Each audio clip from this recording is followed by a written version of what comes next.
Bienvenidos a 360 grados, una visión global de la noticia, un espacio para debatir sobre todo lo que sucede en Colombia y en el mundo. Y hoy iniciaremos 360 hablando de una sorprendente encuesta donde el voto en blanco derrota al presidente candidato Juan Manuel Santos si las elecciones fueran hoy, y donde además muestra cómo los demás candidatos están empatados. El sondeo de la firma Datesco muestra que el presidente Santos, con un 24.4%, va liderando las encuestas. Sin embargo, el voto en blanco lo supera con un 30.5%. ¿Qué pasa realmente con la campaña reeleccionista y sobre todo con los demás candidatos a la presidencia en Colombia? Hoy debate en 360. Y también hablaremos esta noche de la reunión que sostuvieron los delegados de las FARC en La Habana con el presidente uruguayo José Pepe Mujica, con el supuesto fin de mostrar su disposición para ayudar y colaborar en el actual proceso de diálogo que intenta poner fin al conflicto armado colombiano. La noticia fue confirmada por el negociador alias Pablo Catatumbo, quien no dijo en qué lugar ocurrió, qué significa realmente este encuentro y por qué algunas voces dicen que Mujica lo hizo para ir por el Premio Nobel de Paz.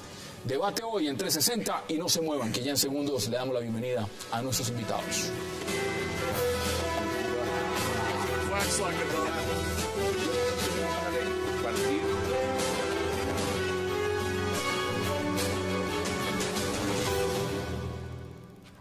Y qué placer darle la bienvenida hoy a 360 a Ramón Jimeno, a Armando Novoa, a Camilo Espina y a José Félix Lafori. Caballeros, qué verdadero placer tenerlos esta noche y gracias por supuesto por aceptar la invitación. Muchas gracias por Bueno, vámonos de inmediato a las encuestas. Dos encuestas el fin de semana. Una, la que hicieron grandes medios, publicó la revista Semana, y por supuesto la de Datesco el día de hoy. José Félix, ¿cómo ve usted ese panorama que nos están mostrando las encuestas hoy? Pues yo tengo dos miradas. Una, la campaña presidencial no ha arrancado. Y no ha arrancado por múltiples razones, entre otras cosas porque el foco está en una campaña atípica para el Senado de la República. Entre otras cosas porque usted ve que están personas que han tenido una larga figuración. Presidente Uribe, el propio Navarro, Serpa, e incluso la campaña del Congreso tampoco es que esté suscitando demasiado entusiasmo. Con respecto al tema presidencial, yo sí tengo una opinión muy formada. Yo creo que el gobierno jugó a eso. El gobierno jugó una estrategia de mediano plazo a que hubiera pocos y minimizados candidatos. Por eso intentó, sin éxito, que la convención conservadora no se llevara a cabo, que aplazara incluso la decisión de candidato. ¿Dilatarla? Dilatarla para después de marzo. Finalmente se impuso unos sectores del partido y terminaron haciendo una convención, como ya el país conoce, absolutamente rotunda en favor de Marta Lucía. Mira el lío de los verdes. Ya vamos a mirar lo que está cada uno metido. Claro, por consiguiente el gobierno lo que jugó fue a ganar por W. Y en el hipotético caso de candidatos que ya salían al ruedo, como el caso de Oscar Iván, le aplicaron una campana neumática y lo minimizaron a tal extremo que han intentado derrotarlo antes de darle la oportunidad de que el país conozca a ese candidato. Por consiguiente, Santos se puede sentir complacido en cuanto a que no ha tenido rivales. En lo que el presidente Santos tiene que tener mucho cuidado es que tampoco suscita mayor interés. No, pues es el 63% de los colombianos dicen que no votan por él y más de un 30% de los colombianos estarían hoy por el voto en blanco. Armando, ¿cómo se explica? Y esto es para todos, porque realmente están pegados al piso, los candidatos y el propio presidente. Gana el voto en blanco, pero además el presidente tiene todo el poder estatal, tiene el presupuesto, tiene la mayoría de una unidad nacional y solo tiene 25% de intención de voto. Eso es paupérrimo. ¿Cómo viste los resultados? Y los demás ni decirlo, están muy abajo. Bueno, todos sabemos que las encuestas son la fotografía de un determinado momento y de una determinada coyuntura. Lo que llama la atención de estas encuestas del fin de semana es que marcan una tendencia que parece casi que inamovible de tiempo atrás. El tema del voto en blanco no es un tema reciente, es un tema que viene registrando en forma sostenida, siempre por encima del más opcionado, que es el presidente Santos. Y yo tendría que empezar respondiendo en el sentido que lo establece la Constitución. El voto en blanco es un mecanismo de participación mediante un voto de protesta contra los candidatos y contra lo que mientras ellos estamos hablando, representan. estamos viendo la gráfica de lo que es esa encuesta, la foto que usted nos menciona de lo que es los resultados, pero le voy a agregar un elemento. Mire, el voto en blanco ahí sale con el 30.5%. Esto es si las elecciones van a ser, por supuesto, este año en el 2014. Pero en 1996 el voto en blanco fue del 1.1%. En el 2002 fue del 1.6%. En las elecciones, periodos del 2006, 1.9%. Y en el 2010, 1.5%. Estamos hablando ahora del 30.5%. Han habido unos cambios institucionales que tal vez expliquen en alguna medida la dinámica que está marcando el voto en blanco. A diferencia de los años que usted cita, a partir de unas reformas constitucionales que se produjeron, especialmente la del 2009, el voto en blanco tiene un valor. Significa que si obtiene la mitad más uno, la mayoría del número de votos depositados en ese certamen electoral, la elección tendría que repetirse sin los candidatos que participaron. Si eso llegara a ocurrir, sería una verdadera revolución ciudadana, más allá de las interpretaciones ideológicas que podamos tener. Tenemos una ciudadanía ahora más ilustrada, con más conocimiento de causa, y me parece que si miramos lo que ha ocurrido en el país con la clase política, con todos estos acontecimientos que hay, me parece que ahí está la explicación de por qué el voto en blanco marca tanto. ¿Es cierto entonces ese rumor de que el voto en blanco se suma es en el caso al que va punteando sería el presidente? Si no llega ese, no es así. No se va para un lado, pero se reparte más o menos en la misma proporción. Que algunos han dicho que puede afectar las minorías para el caso de corporaciones públicas, porque sube el umbral del 3%. Pero no es el caso de las elecciones presidenciales. Ahora, ¿cuál es su panorama, Ramón, de estas encuestas y lo que nos está mostrando? Esta campaña ha sido mucho más fría que las campañas. Colombia era un país muy político y muy politizado, y esa importancia de los partidos y de la dominación de los políticos en el escenario público ha bajado. Entonces el ciudadano está pensando hoy en otros temas, en el ambiente, en infraestructura, en desarrollo, en comercio exterior, y la política solamente se calienta, como ocurre en la mayoría de los países, ya cuando la elección se acerca, 30 a 45 días antes. Y es normal, si falta para calentarse, no hay, la candidata conservadora apenas la eligieron hace 15 días. Entonces es normal que la gente de las ciudades, como los bogotanos, que son muy independientes, no tengan todavía candidato. Si uno revisa las encuestas de hace 4 años, por esta misma época, el voto en blanco era muy parecido al de ahora, 28, 30%. Y él no sabe, no responde eso, igual, otro 15, 20%. Es totalmente normal. Se agrava un poquito porque no han empezado, como dice José Félix, las campañas. Pero lo sorprendente más bien es que el presidente sí esté tan bajo. El presidente, después de 4 años, debiera tener 30, 35 puntos. Ha subido 20 en popularidad después de la crisis que tuvo por los paros agrarios, pero no ha subido en intención de voto. Y sin embargo gana con eso. Sí lo muestra como gana con la mínima. Sí. Está ganando con la mínima. Pues por lo menos pasa a la segunda vuelta. Sí.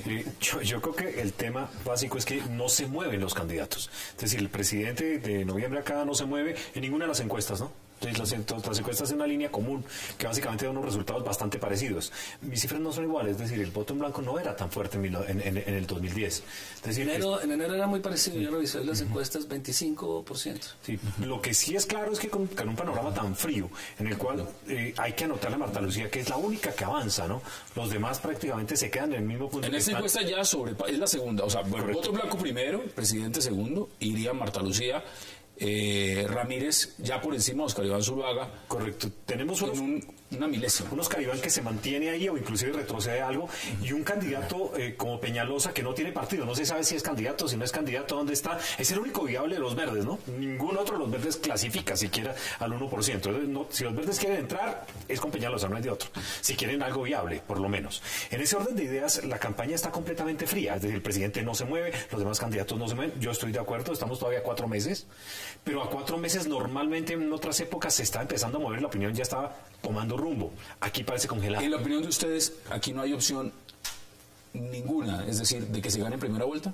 Ninguna. Aquí nadie- Sí, hay opciones, pero ¿Sí hay opciones? Sí, claro. Porque los otros candidatos son muy débiles. Lo de Marta Lucía, que es una mujer que todos conocemos con un gran espíritu luchador, va a subir, pero el efecto que tiene ahorita es porque estuvo 10 días en los medios de comunicación cuando se hizo la encuesta, sube naturalmente. Pero Eso es segunda vuelta. son Mire, un escenario en segunda vuelta. Sí, pero la encuesta se hace recién elegida ella, que estaban todos los medios de comunicación. Pero para Sube. que no haya segunda vuelta se necesita que el candidato que obtenga la mayor votación tenga más del 50%. Y en ese caso no lo está teniendo. No lo está teniendo. No, y hay otro elemento que me parece que hay que tener en cuenta, es que las elecciones del 9 de marzo también van a marcar mucho de lo que termine por ocurrir. Las legislativas. Claro, no quepa la menor duda. Entre otras cosas, por los jugadores que están allí. No es igual, por poner 2 puntos distantes, un Uribe con 30 o 35 senadores que un Uribe con 15 o 20 senadores. Son 2 escenarios políticamente... El triunfo en Valentona. El triunfo No, de Valoria no, Esparza. y además el voto útil. Y eso Que genera es una dinámica. que es muy colombiano, ¿no? El voto útil es bastante colombiano. Y sobre todo porque visibiliza un candidato que yo creo que lo han minimizado mucho más allá de lo que realmente es. Aquellos que conocemos a Oscar Iván Zuluaga, sabemos que es un hombre de primera línea, que no ha tenido la mínima ¿Por qué no despide oportunidad, entonces? porque los medios de comunicación no le dan espacio. No, porque tiene Uribe encima que no lo deja surgir, eso lo sabe todo el mundo. Pero eso es un super líder. dos Y puntos de vista distintos. No, yo participo un poco de lo que está diciendo Ramón por una razón elemental, hombre. Te lo pongo en mi caso. Mientras usted está hablando, ahí estamos viendo lo que sería una segunda vuelta, Oscar Iván Zuluaga y el presidente Santos. 40 contra 24. Eso es casi una diferencia de 15 puntos. Así es, pero te lo pongo de la siguiente manera, mire, si yo me pongo a ir a un acto con el ministro de Agricultura en mi calidad de presidente Fedegan, yo no tengo ningún espacio, porque obviamente las cámaras y los medios van a buscar al ministro de Agricultura, como apenas lógico, porque es el que define la política pública. Si Oscar Iván se empeña en salir con Uribe, pues no cabe la menor duda que los micrófonos y los espacios políticos se le van a Uribe. ¿Es así? Es un error estratégico. Yo agregaría otro elemento, y es que el país no se ha enterado realmente de lo que está diciendo Oscar Iván Zuluaga. Digamos, cuáles son los planteamientos programáticos. Yo sé que los tiene, yo sé que es un hombre preparado, yo sé que es un hombre que tiene capacidades para hacer propuestas frente al país, pero llamo la atención en el sentido de que en las elecciones de Congreso tampoco se observa nada nuevo frente al sol. Se observan las mismas tendencias históricas de siempre. Por eso yo coincido. Yo coincido. La participación de un jugador como Uribe, pues naturalmente modifica toda la dinámica. Hasta cierto punto. Entre otras cosas, Hasta cierto punto. Entre otras Pero cosas, es que porque es la única lista cerrada que va para el Senado. Sí, pero las encuestas no están registrando que vaya a haber una votación masiva por la lista del Centro de Jan Haas. 40% de Jan Haas. Lo que se pregunta en algunas encuestas es el nivel de favorabilidad frente a Uribe. No. Pero su lista. 60 y pico por ciento. No, la lista de Uribe. Aquí la pregunta, ¿usted votaría? Y yo lo que observo es que no hay una campaña ni al Congreso ni a la presidencia de la República que esté diciendo cosas significativamente diferentes de lo que tradicionalmente hemos tenido. Pero perdóneme un segundo. Simplemente a nivel de debate, de discusión, sin que usted esté en un lado y en el otro lado. A ver, no, todo lo contrario. Lo que pasa es que los medios de comunicaciones no han querido dar los espacios que eventualmente ha venido de alguna manera tratando de morder Uribe. Uribe todos los días dice una cosa. Y bueno, lo tiene activado, claro, pero las campañas... pero voy mucho más allá de eso. En consecuencia, aquí lo que ha pasado es que como los partidos políticos están atomizados en unas listas por voto preferente, pues es imposible que la postura del Partido Liberal sea una cuando los 100 candidatos al Senado del Partido Liberal, cada quien interpreta la política como le va saliendo. Yo creo que en las campañas políticas cada cual se abre su espacio, y ese es el arte, ¿o no? El arte es poder comunicarle a la gente lo que uno quiere, y uno no puede esperar que los medios de comunicación sean los que le abren el espacio. Uno se lo abre. Uribe se lo abre de forma permanente. El Twitter de Uribe es un camino directo al espacio político, y lo abren y lo registran. La gente está pendiente de lo que dijo Uribe, del último Twitter, de lo que dijo, de lo que no dijo. ¿Quién está viendo el Twitter de Serpa? ¿Quién está pendiente del de Galán? ¿Quién está pendiente de los otros frentes? O no tienen peso, o no se lo registra, o no dicen cosas interesantes. Entonces, lo que pasa también es que los espacios se van abriendo a cada hombro, y Uribe sí ha sido un experto toda la vida. Una pausa, la primera, y ya volvemos al debate. Vamos a la pausa y ya regresamos en 360.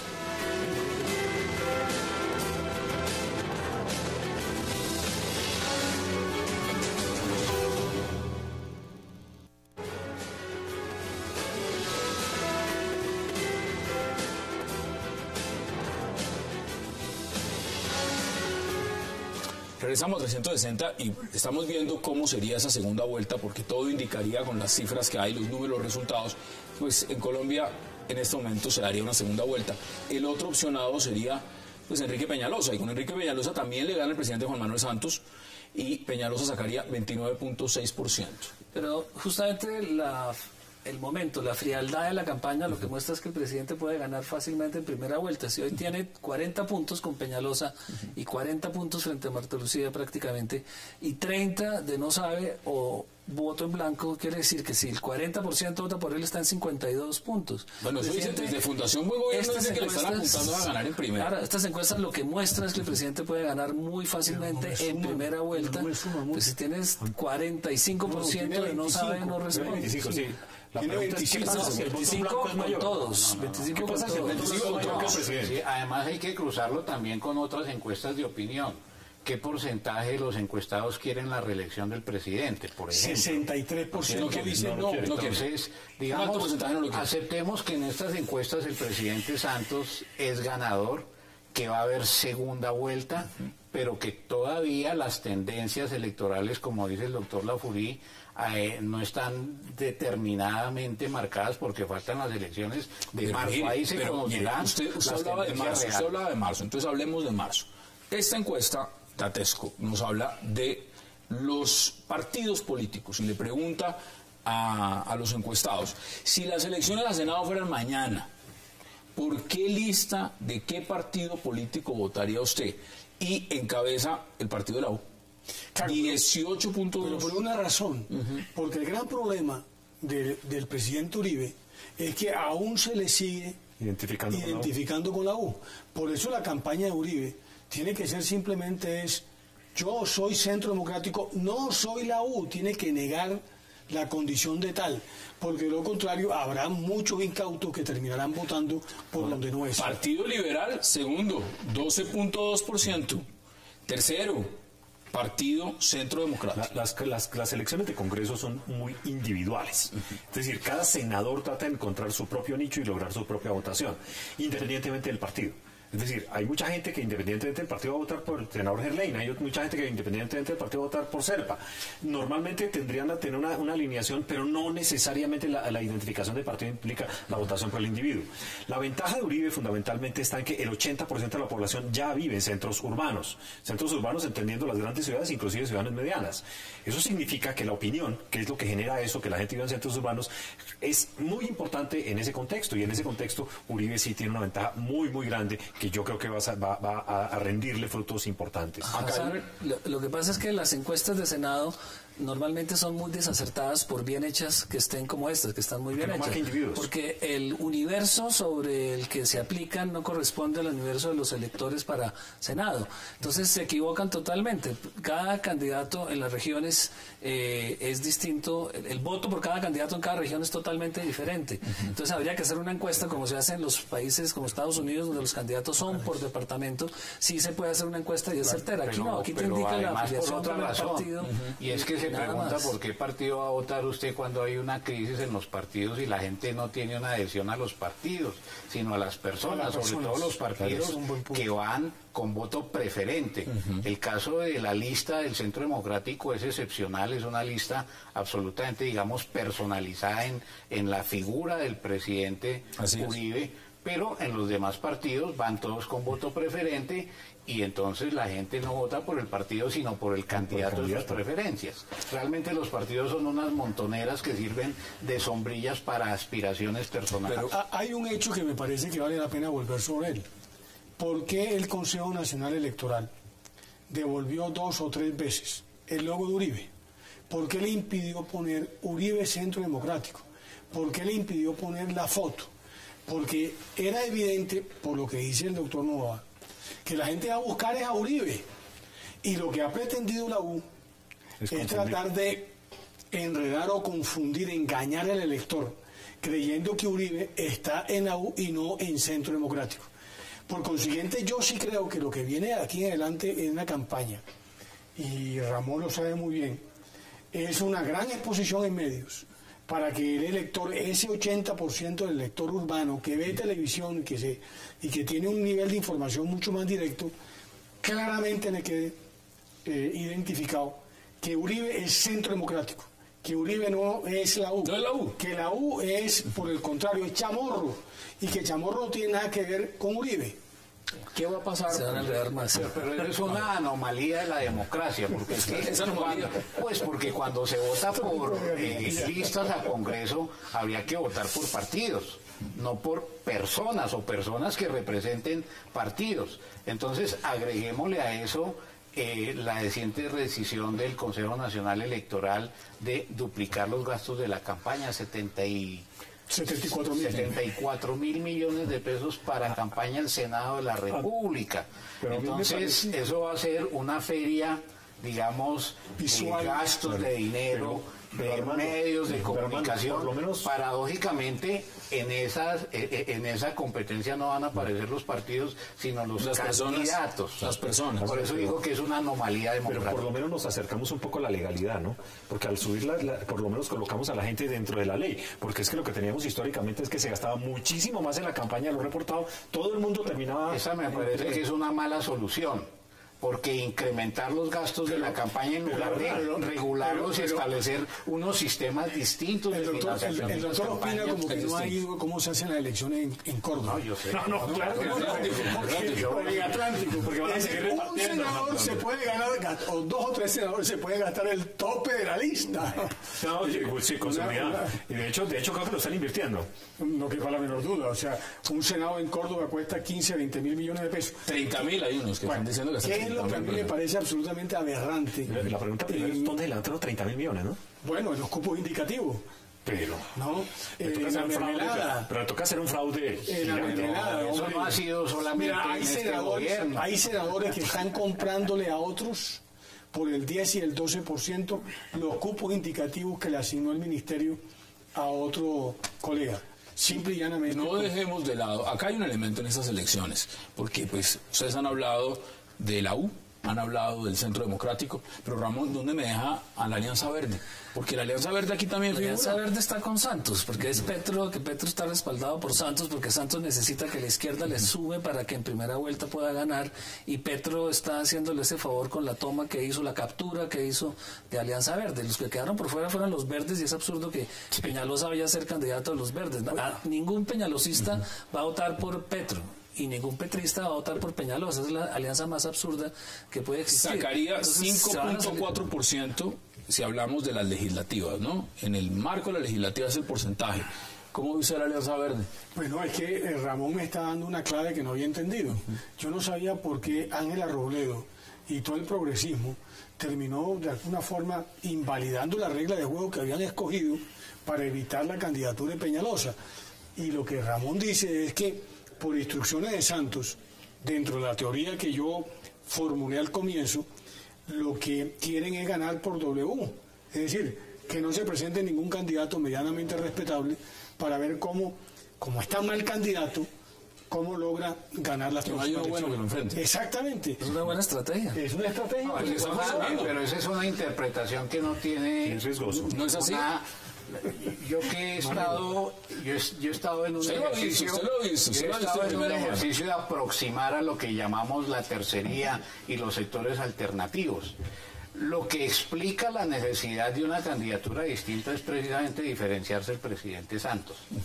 Y parte de la tragedia que tienen estos sectores es que no se han podido poner de acuerdo, pero no porque unos apoyen a Santos, sino porque el rey de la disputa se llama Enrique Peñalosa. ¿Pero es Enrique Peñalosa o es Gustavo Petro? Porque es que al final de cuentas en el Partido Verde estaba primero Peñalosa que Petro. Ahora Petro entró hay un fraccionamiento. Yo creo que eso tiene, digamos, la explicación que tiene eso es, digamos, la forma como se hizo esa alianza.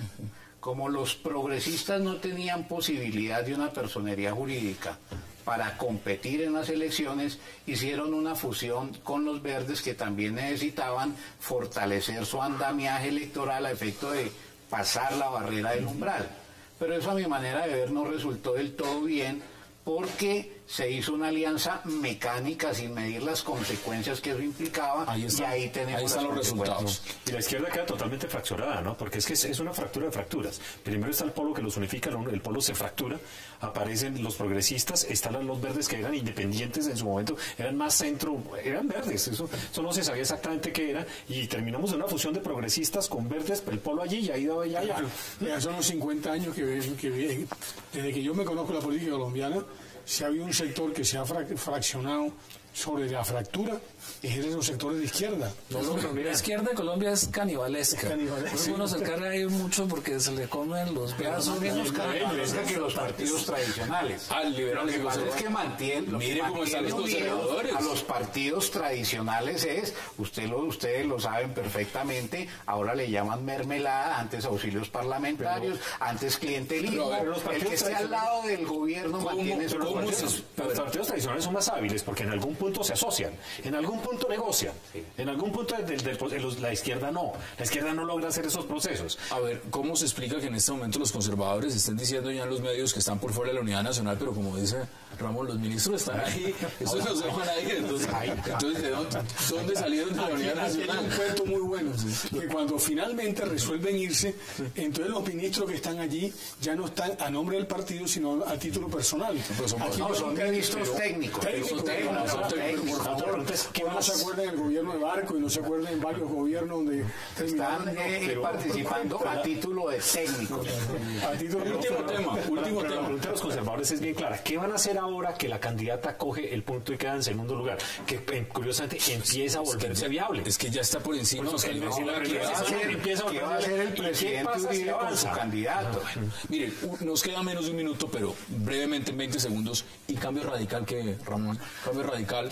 El cambio radical le 4.9% de las legislativas. Sí, está corriendo un riesgo muy alto de no salir, de no pasar el umbral, muy probablemente no lo pase, porque se ha debilitado muchísimo en todos estos meses, no ha hecho campaña. Germán Vargas, que es el líder, está desaparecido de la lista y tiene un alto riesgo. Bueno, suena para vice, ¿no? Suena para vicepresidente. Claro, y si el partido suena para desaparecer. ¿Usted le agrega algo a cambio radical? No, yo creo que la estrategia de ellos es una estrategia equivocada. Yo creo que la única alternativa que tienen es enrocarse en la vicepresidencia, porque yo no siento que sean capaces de pasar el umbral. El gobierno terminó haciéndole una trampa a todos los partidos, porque como evitó la ley de transfugismo, evitó que hubiera una recomposición política del Congreso en función de sus inclinaciones o electorales o ideológicas. Y en medio de eso terminó Cambio Radical como terminó otro partido. El Polo se va a salvar. Bueno, el Polo ahí está, marca por 6% de la intención de voto. ¿Le agrega algo al tema de cambio? Nos quedan menos de 20 segundos. No, yo le agrego algo al panorama general de los partidos. Digamos, si algo está demostrando esto, es que uno de los temas que el próximo gobierno va a tener que abocar con seriedad es una reforma política que incluya buscar mecanismos para relegitimar los partidos. 10 segundos. En este momento no la veo. Yo no creo que sea tan importante el tema porque en realidad en el siglo XXI la política es muy dinámica y esto se va acomodando de acuerdo con las tendencias que van ocurriendo en el siglo y son muchas y muy variadas. Y lo que sí creo es que el voto en blanco no se puede desperdiciar, es decir, no se puede militar. Ahí es el que va mandando en estas encuestas. Vamos a la pausa en 360 porque regreso vamos a hablar de una reunión entre Pepe Mujica, el presidente de Uruguay, y las FARC en La Habana. Ya regresamos.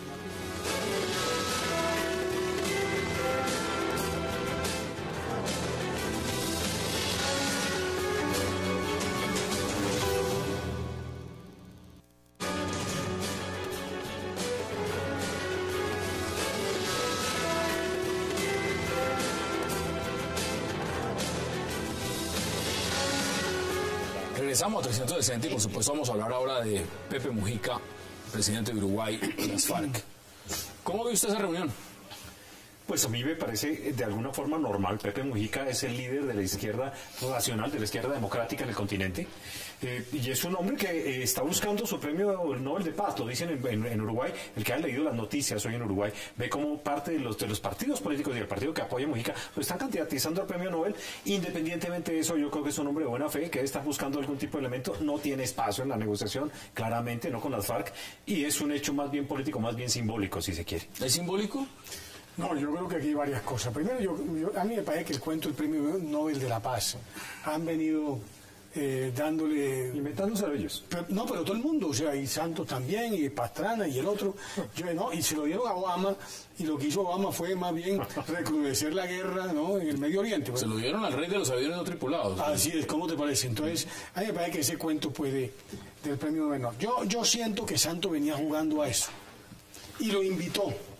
Y creo que el tema del Ejército de Liberación Nacional iba para allá. Y Mujica quiso prestar un servicio. Y en la mitad del paseo, cuando Mujica, que es un hombre llano, simple, transparente, echó el cuento, el gobierno, que siempre tiene una forma un tanto torticera de armar sus escenarios, trató de desmentir al señor Mujica. Y hubo un momento en que era evidente que el que mentía era el gobierno. Por supuesto que el gobierno fue a Cuba no solamente a hablar con Mujica sobre esos temas, sino a hablar con la FARC. Es más, se dijo, y el rumor fue un rumor muy fuerte, que sacaron a Timochenko para hablar con Santos en Cuba. O sea, el gobierno tiene que ser más claro con la sociedad colombiana. El gobierno no puede estar dando esos bandazos porque cada vez los colombianos le creemos menos en torno a los diálogos en La Habana. ¿Cómo lo dice? No, yo creo que el presidente Mujica está comprometido con la paz de Colombia. Él ha dicho que el hecho más importante que está ocurriendo en América Latina es el proceso de paz en Colombia, y creo, no hay razón para no creerlo de esa manera, que tiene una apuesta sincera en ayudar al proceso de paz que cursa en Colombia.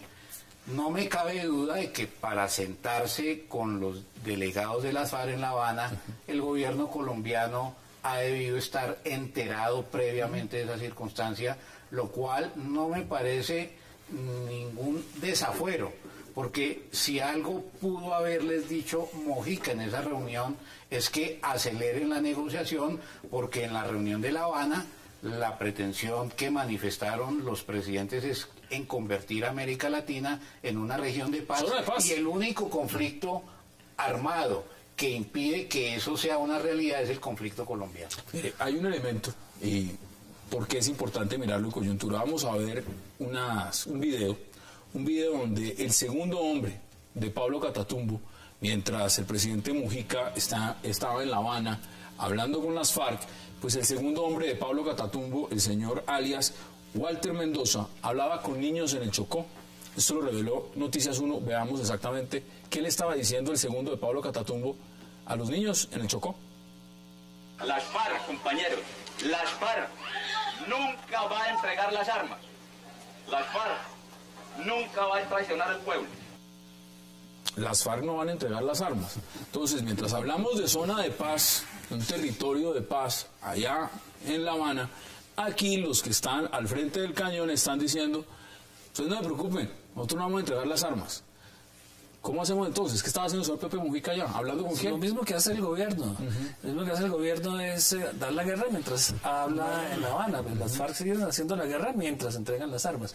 Pero Mujica está haciendo tres cosas que no se han mencionado acá. Una, reconocer como jefe de Estado la legitimidad del proceso de paz hablando con las FARC. Es bastante importante porque es el primer jefe de Estado que tal vez por su trayectoria como guerrillero de los Tupamaros pues tiene más importancia para el proceso, para legitimarlo.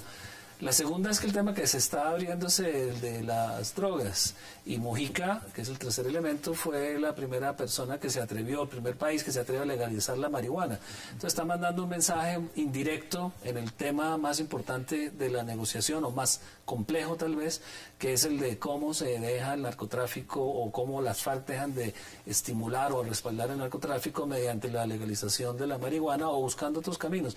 Me parece que es muy interesante la visita y que obviamente no es espontánea. Usted mencionaba un tema importante, no solamente las FARC, ¿qué es lo que pueda pasar con el ELN? Es decir, si Uruguay, también se dijo, podía ser Ecuador a través del presidente Correa quien facilitara territorio. ¿Usted cree que eso es uno de los puntos importantes también? Yo creo que sí, porque el gobierno quiere separar la negociación de las FARC con la negociación del ELN.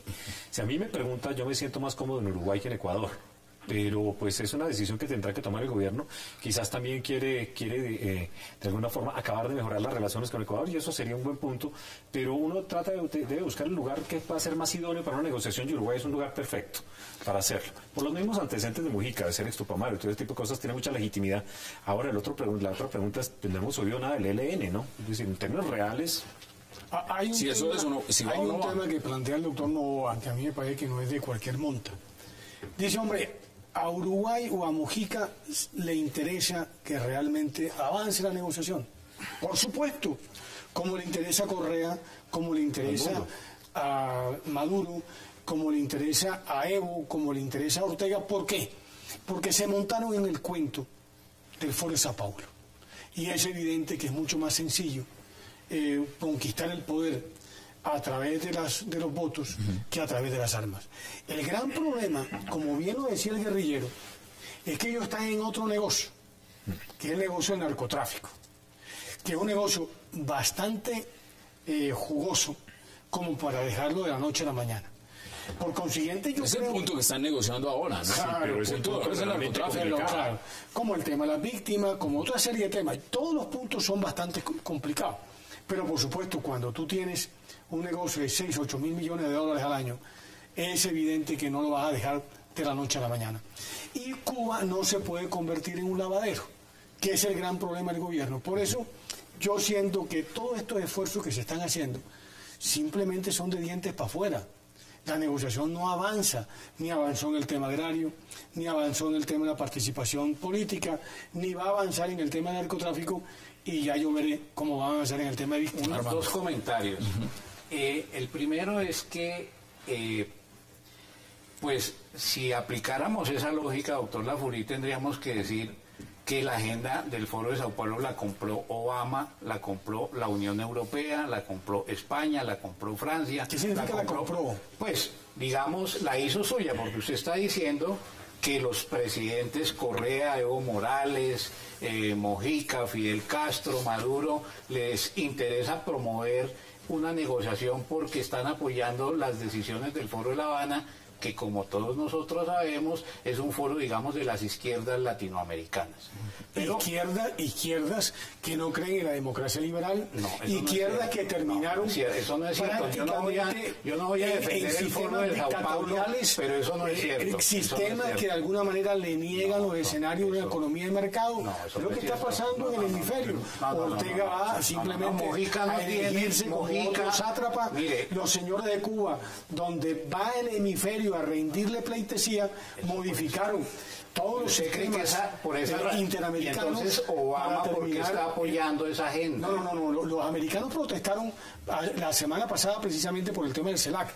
No hay derecho que la democracia... ellos protestaron porque no los invitaron y porque hay una nueva alineación internacional en América Latina, pero no porque descalifiquen el proceso. Ahora, en relación al video, digamos, por supuesto yo censuro que las FARC no jueguen limpio en un proceso de paz. pero también registro que a veces estas noticias salen para confundir a la opinión pública. Esa nota de cuándo es, cuándo se tomó, en qué contexto está editada la nota, porque ya estamos acostumbrados a que cuando avance ese proceso salen este tipo de noticias para generar una situación de confusión en la opinión pública hacia el proceso de paz. Hay una cosa que es clara, hay frentes como el Frente 60, como el frente que está entre Cauca y Nariño, que ahí está el plateado y ahí está el 50% de los cultivos de coca del país. El Frente 29 en Nariño, el Frente 38 en el sur del Putumayo, el Frente 5 en Urabá, el Frente 32 en Urabá. Esos tipos no van a entregar la coca. Esos señores están en otro negocio y es muy difícil desmontarlo porque es su forma de vida. Y eso está relacionado con el tema del minado también, porque es que minan para proteger los cultivos de coca. ¿Cómo vamos a hacer para que esta gente entienda que se firmó un proceso de paz y que tienen que dejar un negocio tan rentable? Yo lo veo muy difícil. Y además, lo mismo que pasó con los paramilitares es un claro ejemplo de eso. El Estado, en la medida en que no, es muy difícil controlar ese negocio. Dejemos la política de lado, el tema es el negocio. Ellos se van a seguir vinculando en los grupos. Uno va a dejar un fusil para proteger un negocio de este estilo. Yo no creo. Mutarán, cambiarán de nombre. Pero hay un tema que es muy ilustrativo. Santos va a hablar con Obama y compra la paz. A la semana siguiente, el Estado americano le notifica al gobierno colombiano que 2 de los negociadores que están en Cuba están pedidos en extradición. Entonces, claro, eso de comprar, que Obama y que la Unión Europea compra el proceso de paz de diente para afuera, mientras que no le toquen sus intereses estratégicos.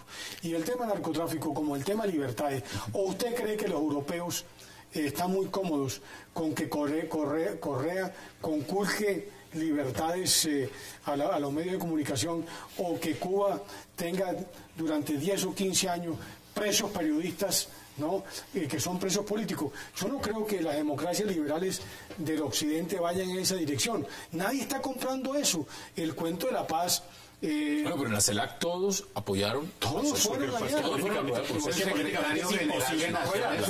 Uno en posición política, ¿cómo se niega a la paz? Es prácticamente imposible. El tema de las FARC y cómo se transita a la vida civil dejando el negocio del narcotráfico, que no es narcotráfico sino la defensa de los productores de coca, que es distinto a traficar. Y el gramaje. No es lo mismo porque la utilidad es mucho menor. O sea, las bandas no son narcos. ¿Cómo que no son no narcos? importa la categoría que le ponga Pepe Félix o el que quiera. Que no ha subido el argumento. Espérate que no es el argumento. La diferencia es muy importante porque la plata que se mueve en los cultivos es muy pequeña al lado de la que se mueve en el narcotráfico. Entonces, el narcotráfico es cuando se saca la cocaína a mercados donde vale $10,000, $2,000. Pero el Frente 38 lo hace. Aquí vale $1,000 el kilo, entonces sí, todos los frentes la hacen. No, el Frente 38 traquetea directamente. El debate no es ese.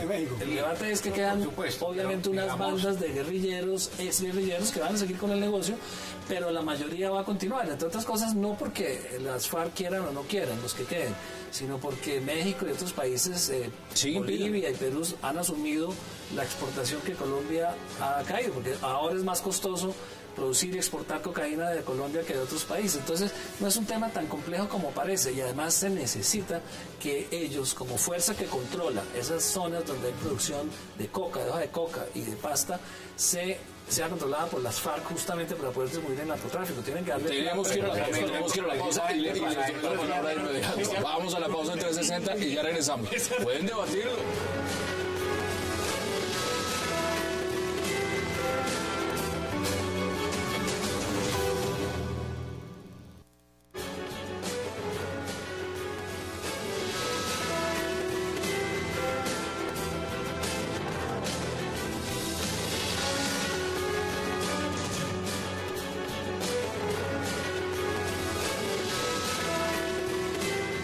Regresamos a 360 en la última etapa. Bueno, Ramón estaba exponiendo sus argumentos, pero yo lo vi a usted y no los vi muy de acuerdo. Yo le entendí más o menos que uno tenía que entregarle a las FARC un pedazo de territorio para que ellos controlaran el territorio y evitaran que se hiciera narcotráfico. Y a mí me parece eso tan difícil, porque a mí me parece que los tipos están interesados en seguir en el narcotráfico. Digo, llevamos un acuerdo de paz, algunos se incorporaron a la vida civil, pero yo no veo a esa gente... No lo veo así. No, a mí lo que me parece es que es imposible que el Estado sea el territorio. La pregunta que hay que hacerse es que no tiene que todavía... porque ya lo tiene controlado las FARC, ese es el punto. Pues hay que recuperarlo. Claro, pero como no las pudieron recuperar ni en 8 años de uribismo, pues este gobierno considera que es más fácil negociar con ellos. Hay un efecto económico importante. En la medida que la economía del país crece, que el país se vuelve más rico, el fenómeno narcotráfico se vuelve menos importante y tiene menos peso. Y el tener menos peso hace que el Estado tenga más fuerza y que podamos pensar que sí, somos capaces de controlar el 100% del territorio. Yo a eso no me niego. Yo creo en las fuerzas militares y en la policía. Yo creo que somos capaces. Lo que necesitamos son los recursos y la decisión. Mira, aquí le manda a decir Emma Flot que por favor le diga que economistas del Banco Mundial admiran a Rafael Correa por ser un economista excelente. Claro, pero yo no digo lo contrario, porque además tiene un doctorado. El problema de Correa no es lo que sabe en economía, sino la manera como restringe las libertades públicas, especialmente los medios de comunicación. Aquí en Colombia, por lo menos, hemos gozado de otra cosa. Aquí en Colombia... Pero te estás quejando de los medios hace un momentico. No, pero aquí hay no un dejan salir a tu candidato a flote. Pero el dueño del medio de comunicación ya verá qué hace con él. No, Correa lo que está haciendo es democratizarlos, quitándole unos dueños que no dejan entrar democráticamente a la opinión pública y poniéndole unas reglas, claro, por abusar como se hace en todos los países. Igual que Raúl Castro. No, hay un régimen de libertad absurdo de la prensa en Colombia, no tiene controles. Como igual que en Venezuela, que prácticamente acabaron. Esa prensa es absolutamente libre. Pero ¿de qué es que estamos discutiendo? No, es cena porque me escribieron directamente y dijeron, no, por favor, con Correa no se meta, le mandaban decir, mejor dicho. Más o menos. Como economista magnífico. No, la posición de lo que había dicho Ramón. Aquí teníamos un intercambio de opiniones con Camilo en el sentido de que la negociación con las FARC puede ser una vía para enfrentar el tema del narcotráfico y de la erradicación de los cultivos. El problema del narcotráfico no tiene una solución colombiana, es una solución internacional, así lo han reconocido los jefes de Estado, pero en lo que se refiere digamos, al uso de la coca, de los cultivos ilícitos para la financiación de la guerra, eso creo que sí se puede tratar por la vía de una solución política. Allá en La Habana, como se está haciendo. Claro, por eso es un punto central de la agenda y es de desear que se pongan de acuerdo rápido sobre ese tema. Ahora, para que finalicemos cada menos de 4 minutos, sus posiciones frente a lo que significa que otros mandatarios, en este caso fue Pepe Mujica, y ustedes han dicho, pues no le ven mayor problema que sea Pepe Mujica por muchas razones, pero ¿el gobierno colombiano debe abrir esa puerta? Es decir, que se reúnan mandatarios de otros países con las FARC, ya sea para jugar un papel mediador, porque les interesa el proceso, o eso tiene que estar restringido. Es mucho mejor que siga restringido como se ha manejado hasta ahora, porque las interferencias siempre generan ruidos y amenazan con distorsionar el curso del proceso. Entonces hay que mantenerlo aislado, pero al mismo tiempo, como mencionaba Armando, la política regional obliga a que haya unas aperturas, porque si uno mira las encuestas otra vez en Colombia encuentra que no hay espacio para la participación política de las FARC en el proceso de paz. O sea, el 80% de la gente cree que o considera que las FARC no debe participar en política y no debe tener puestos en el Parlamento. Entonces, al llevar a este tipo de presidentes, se legitima de cierta manera la necesidad de que las FARC hagan el tránsito de la lucha armada a la lucha política por vías legales. Y en ese sentido sí se justifican estas visitas. Seguramente el presidente por eso la avala. Yo no creo que eso sea secreto. Quiso negarla, ¿no? Quiso como decir que no era. ¿Cuál es su conclusión? Yo creo que evitar que un foro como la CELAC se pronuncie sobre el tema de la paz en Colombia, pues es imposible porque es el tema... Y negociando allá, además, ¿no? Claro, y además porque es un tema absolutamente cardinal dentro del continente, es el único conflicto armado que queda, si lo podemos llamar así, pero es el único lugar donde hay dos grupos en armas, por ponerlo de alguna forma, y que hay grupos muy organizados y muy fuertes. Pero lo que sí tengo claro es que la interferencia de extranjeros contamina, porque ellos tienen sus propios intereses. Yo no niego del buen interés y de la transparencia de Mujica. Yo creo que es un hombre íntegro, creo que lo ha demostrado en sus actividades y en su conducta en su propio país, pero también creo que interpretar la realidad colombiana es muy difícil. La realidad colombiana es compleja y hay que haberla vivido y hay que entenderla para poder jugar las cartas como son, y terceros contaminan, es decir, generan expectativas que no necesariamente se ajustan a la realidad. Es elemental, digamos, por muy difícil que sea la realidad colombiana y sus complejidades. Yo creo que el presidente Mujica, que ha llamado en la CELAC a la necesidad de que los políticos se acerquen más a la filosofía y no tanto a la economía, entiende en forma muy clara que la lucha armada está agotada en América Latina. que la posibilidad de gobiernos de cambio desde la izquierda pasa porque haya procesos de paz y porque no haya interferencia de las urnas. Y por las urnas, en certámenes democráticos. Por eso me parece que es importante el mensaje, si ese fue su interés, de que cambien las balas, las armas, por los votos y por la lucha democrática. No me cabe duda de que él está expresando una voz de muchos presidentes latinoamericanos que apoyan una decisión de esa naturaleza. ¿Concluye usted este debate también, José Félix Lafort? Pues muy sencillo, mira, a mí me parece que todo esto es un sainete con unos ribetes medio trágicos. El santo está atrapado en sus propios engaños. Es evidente que él invitó a la comunidad internacional y una parte del soporte interno ha estado más de voces que él permanentemente busca en la comunidad internacional. Un día Felipe González, otro día a Ban Ki-moon, etcétera, etcétera, que de las realidades sobre las cuales él tiene que trabajar. ¿Cuál es la realidad? La realidad que aquí ha habido, por eso a mí me parece cínico el cuento de Raúl Castro, de decir que América Latina tiene que ser un territorio de paz, cuando ha sido el mayor exportador de sangre y de violencia que ha tenido América Latina. Pero la gente cambia, ellos cambiaron. cambiaron. Yo no sé si cambiaron o no cambiaron. Pero el hecho concreto es que durante todo el régimen de Chávez, allá estaban los Rodríguez Chacín y allá estaban buena parte de todos estos guerrilleros que están negociando en La Habana. Estás manipulando un poco la historia. Y es evidente. Cuba dejó de promover la lucha armada hace. Pero los hechos siguen allá. Y es evidente. Y siguen estando allá. Usted pasa Puerto Carreño en Venezuela. Es decir, o sea, no tiene que abrir un poco el espacio. Déjame terminar. Pero es que a ti te gusta interrumpir, a mí también. Bueno, entonces me interrumpe. Adelante.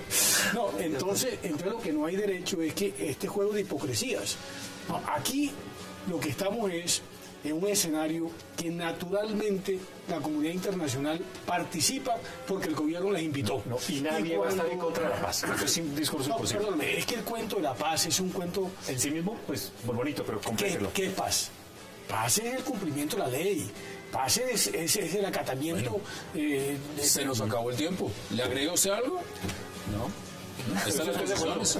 El mundo cambia, me parece, con todo respeto, para terminar mi intervención, que es una interpretación anacrónica de lo que está pasando en América Latina. O sea, ¿tú crees que en Venezuela no siguen estando los mismos guerrilleros? Tienen muchísimos problemas. ¿Y tú crees que en Ecuador, cuando cogieron a Reyes, era anacrónico? No, allá están. No estaban apoyándolos el presidente. Pero el problema lo solucionamos nosotros, no ellos. Esas son las posiciones. Un verdadero placer. No puede ser. Gracias por su invitación, José Félix Lafort. Gracias también, Camilo Espina, un verdadero placer. Y Armando Novoa, gracias como siempre. A ustedes, gracias por acompañarnos. Recuerden, la cita es mañana en la misma hora, 8 p.m. para seguir haciendo toda la agenda política, económica del mundo. Y recuerden, repetición de este programa, 11:30 de la noche. Gracias por acompañarnos.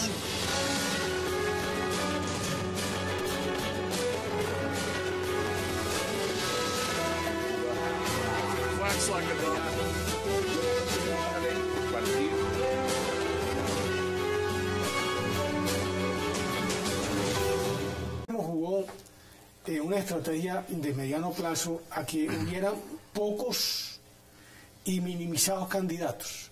Por eso intentó, sin éxito, que la convención conservadora no se llevara a cabo, que aplazara incluso la decisión de candidato. Dilatarla para después de marzo.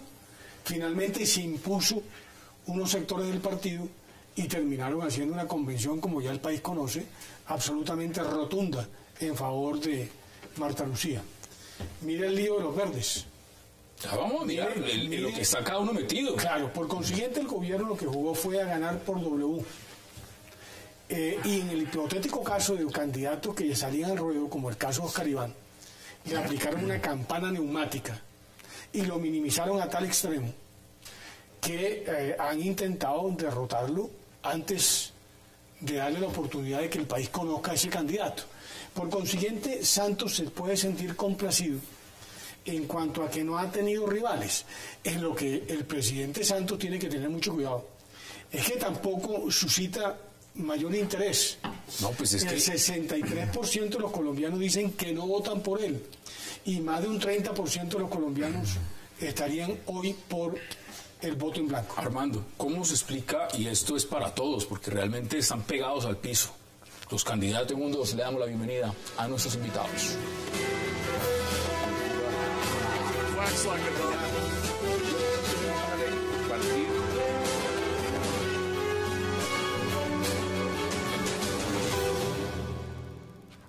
Y qué placer darle la bienvenida hoy a 360 a Ramón Jimeno, a Armando Novoa, a Camilo Espina y a José Félix Lafori. Caballeros, qué verdadero placer tenerlos esta noche y gracias por supuesto por aceptar la invitación. Muchas gracias por Bueno, vámonos de inmediato a las encuestas. 2 encuestas el fin de semana. Una, la que hicieron grandes medios, publicó la revista Semana y por supuesto la de Atesco el día de hoy. José Félix, ¿cómo ve usted ese panorama que nos están mostrando las encuestas hoy? Pues yo tengo dos miradas. Una, la campaña presidencial no ha arrancado. Y no ha arrancado por múltiples razones, entre otras cosas porque el foco está en una campaña atípica para el Senado de la República. Entre otras cosas porque usted ve que están personas que han tenido una larga figuración. Presidente Uribe, el propio Navarro, Serpa, e incluso la campaña del Congreso tampoco es que esté suscitando demasiado entusiasmo. Con respecto al tema presidencial, yo sí tengo una opinión muy formada. Yo creo que el gobierno jugó a eso. El gobierno van a ser, por supuesto, este año en el 2014. Pero en 1996 el voto en blanco fue del 1.1%. En el 2002 fue del 1.6%. En las elecciones, periodos del 2006, 1.9%. Y en el 2010, 1.5%. Estamos hablando ahora de 30.5%. Han habido unos cambios institucionales que tal vez expliquen en alguna medida la dinámica que está marcando el voto en blanco. A diferencia de los años que usted cita, a partir de unas reformas constitucionales que se produjeron, especialmente la del 2009, el voto en blanco tiene un valor.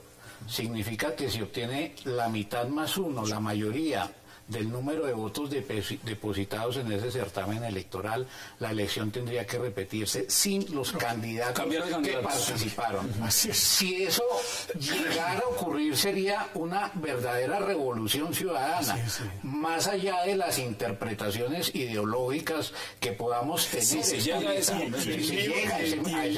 Tenemos una ciudadanía ahora más ilustrada, con más conocimiento de causa, y me parece que si miramos lo que ha ocurrido en el país con la clase política, con todos estos acontecimientos que hay, me parece que ahí está la explicación de por qué el voto en blanco marca tanto. Es cierto entonces ese rumor del propio presidente. Gana el voto en blanco, pero además el presidente tiene todo el poder estatal, tiene el presupuesto, tiene la mayoría de una unidad nacional y solo tiene 25% de intención de voto. Eso es paupérrimo. ¿Cómo ves los resultados? Y los demás ni decirlo, están muy abajo. Bueno, todos sabemos que las encuestas son la fotografía de un determinado momento y de una determinada coyuntura. Lo que llama la atención de estas encuestas del fin de semana es que marcan una tendencia que parece casi que inamovible de tiempo atrás. El tema del voto en blanco no es un tema reciente, es un tema que viene registrando en forma sostenida, siempre por encima del más opcionado, que es el presidente Santos. Y yo tendría que empezar respondiendo en el sentido que lo establece la Constitución. El voto en blanco es un mecanismo de participación mediante un voto de protesta contra los candidatos y contra lo que ellos representan. Estamos viendo la gráfica de lo que es esa encuesta, la foto que usted nos menciona de lo que es los resultados, pero le voy a agregar un elemento. Mire, el voto en blanco ahí sale con el 30.5%. Esto es si las elecciones...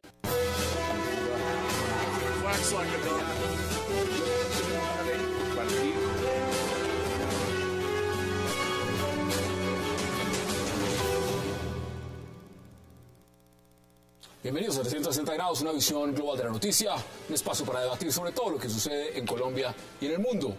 Y hoy iniciaremos 360 hablando de una sorprendente encuesta donde el voto en blanco derrota al presidente candidato Juan Manuel Santos si las elecciones fueran hoy, y donde además muestra cómo los demás candidatos están empatados. El sondeo de la firma Datesco muestra que el presidente Santos con un 24.4%, va liderando las encuestas. Sin embargo, el voto en blanco lo supera con un 30.5%. ¿Qué pasa realmente con la campaña reeleccionista y sobre todo con los demás candidatos a la presidencia en Colombia? Hoy debate en 360. Y también hablaremos esta noche de la reunión que sostuvieron los delegados de las FARC en La Habana con el presidente uruguayo José Pepe Mujica, con el supuesto fin de mostrar su disposición para ayudar y colaborar en el actual proceso de diálogo que intenta poner fin al conflicto armado colombiano. La noticia fue confirmada por el negociador alias Pablo Catatumbo, quien no dijo en qué lugar ocurrió. ¿Qué significa realmente este encuentro? ¿Y por qué algunas voces dicen que Mujica lo hizo para ir por el Premio Nobel de Paz? Debate hoy en 360 y no se muevan, que ya